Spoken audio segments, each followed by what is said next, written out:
Hello friends, in this video we are going to explain about PS system, public address system. Actually this public address system to address the public in a mall or in a big building, in big tower.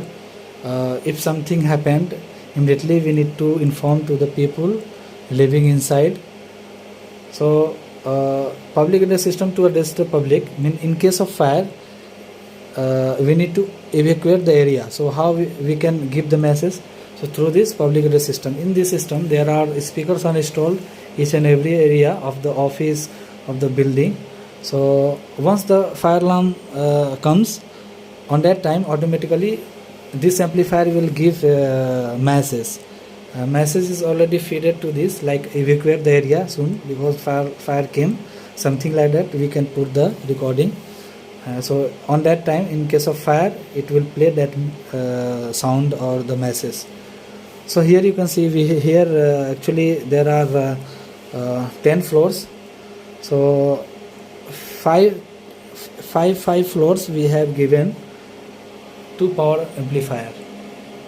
Here you can see till 5 floors we have given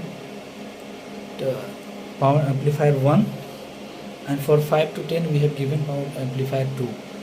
And here you can see this the voice alarm router. Through this we can control the zone. We have divided the zones. So here you can see, here we have DVD player also. Through this button we can control volume and zone. Like if we want this only not working for the alarm purpose. This we can use as a mic also for announcement. Mic is installed another area. I will show you. So here you can see these are the setups, and these setups we have put inside this rack. Okay, thank you very much.